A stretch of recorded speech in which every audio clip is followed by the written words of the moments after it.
Elle a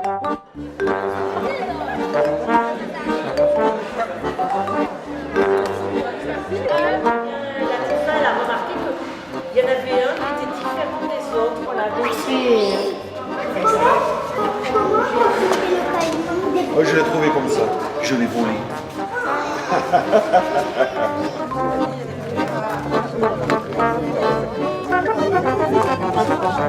Et voilà 10 ans, enfin, 10 ans déjà.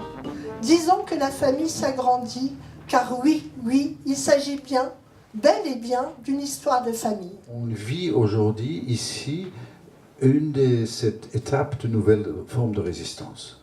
Ça a commencé il y a 10 ans par une famille, une personne, après il y a eu des bénévoles, il y a d'autres gens qui ont été.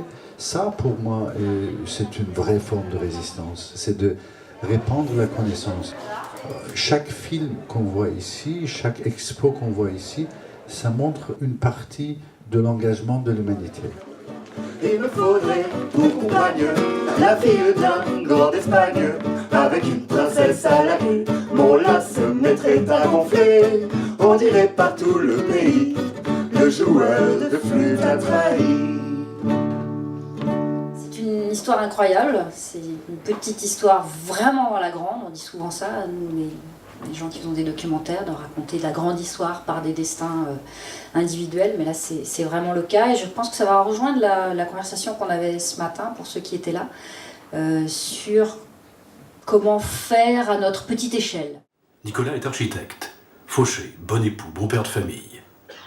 De son drôle de nom, Petrovitch Niegoche, il ne retient que les moqueries des copains d'école, qui lui faisaient rêver de s'appeler Dupont.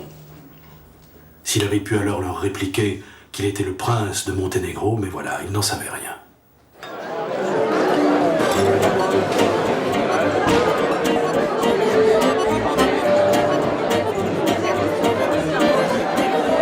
Parce que j'aurais pas du tout écrit de livre si je m'étais dit je vais écrire un livre. Ça s'est pas du tout passé comme ça.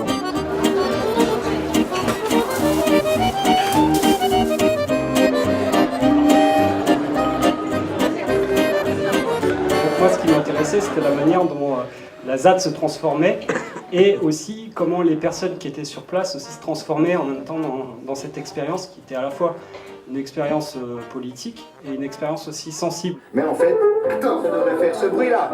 Ça devrait faire dring, dring, dring, dring, dring. Voilà. Et c'était la véritable version de Mozart. Ça, faut quand même le dire aux gens. Hein. Et les gens écoutent ça comme ça, ils disent oui, j'aime mieux l'interprétation plus nuancée, n'est-ce pas? L'articulation dans le phrasé. Et Le fait que ce festival soit dédié à une personnalité comme Christophe, est-ce que vous pensez que c'est une bonne chose? C'est une personnalité qui a marqué une histoire importante de notre temps. Et il est allé jusqu'au bout de ses convictions. Et je crois que des messagers comme lui, ça serait bien de répandre leurs paroles, leurs idées, parce que c'est comme ça que ça inspire aussi d'autres gens.